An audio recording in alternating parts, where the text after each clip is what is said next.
This time what I've done is I've soaked up some old egg trays in boiling water. So I've literally poured it on. We basically just soaks through the cardboard and then we can use that for growing mushrooms on as well. That one, that's quite cold now, so we can start adding the spawn to that one now if you like. There's a little bit of water in the bottom. There we go.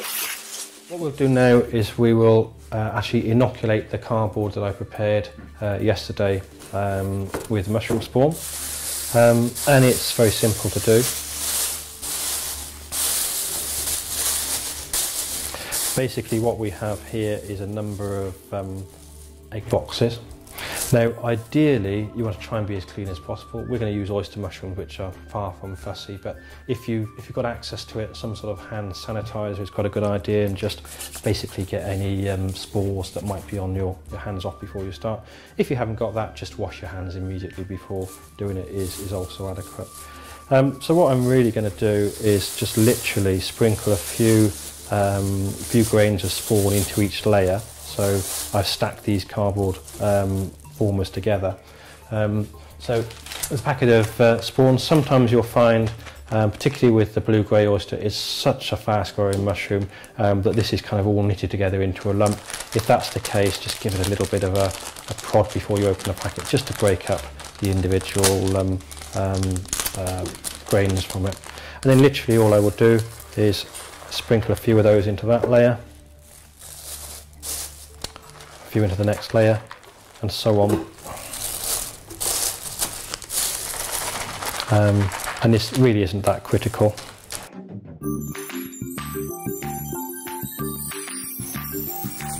So you're using about a whole packet of, or nearly a whole packet? I probably only used half a packet on that. The amount you use isn't critical, but what you'll find is that the more you use, the faster it will grow, and the more you use, the less likely it is to have contamination. It will colonise faster. The blue-grey is the best one of all because it is so quick to colonise. That's basically it. So what we'll do now is cover it over, keep it moist, and the most important thing when we cover it over, because it's respiring, it produces carbon dioxide. The carbon dioxide will increase in concentration, and that stimulates the mushroom to grow through the material. That's quite important. And then what we will do in about 4 weeks' time, 4 to 5 weeks' time, it's not critical, could leave it 6 weeks or 8 weeks, we'll open it back up. The carbon dioxide level will drop very suddenly, and that stimulates the mushroom to start producing mushrooms rather than to carry on growing through the material. With some mushrooms that trigger mechanism is extremely strong, so what will happen is if you leave it covered up, it will not produce mushrooms. When you uncover it, it will. With other mushrooms like the oyster mushroom, it's not that critical. It will start producing mushrooms even if you leave it covered up. What you will find though is they grow very spindly. They don't produce very good mushrooms covered up, so it is important to uncover it when you're finished. So there we go, that's one for under your bed. Okay.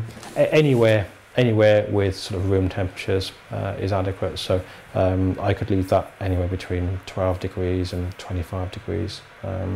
Ideally, when we open it up to produce the mushrooms, we like to lower the temperature by a few degrees, but again the blue-grey, particularly the cultivated blue-grey oyster, is so tolerant of different conditions, it really isn't that critical. So we just leave that now, don't have to do anything with it? Nothing whatsoever. You don't need to spray it with water and no. Keep it moist, no. Cover it with plastic? Just leave it as it is. We just need to put a reminder on our phone or something, or in our diary to come back in 6 weeks. Absolutely, yeah. And then we spend that all. Yeah, that's exactly it, yeah. So we just leave it as it is. Cool. Right. And then this one here is one that I set up literally about 4 or 5 weeks ago. This has been rushed a little bit.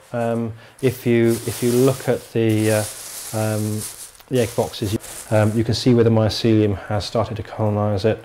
It's very heavily colonised here, but it hasn't colonised it so well on the outside. This could really have done with an extra few weeks before I opened it up. If you see that it isn't fully colonised, you can still see the material in amongst the mycelium, then it could probably do with a few more weeks before you open it to raise the mushrooms. Yeah, and will the spores that you put in all the different layers, will some of them come out the side, or will they all be coming up? from the middle? Well, what tends to happen is the mushroom sense the mushroom mycelium senses where the oxygen is highest, so that's where the mushrooms are produced. So generally speaking, it won't tend to grow from the bottom of the from the block that we've colonised. However, if we were to put a hole in the bag, they will tend to grow through that hole, and that's exactly what we will do with this one here.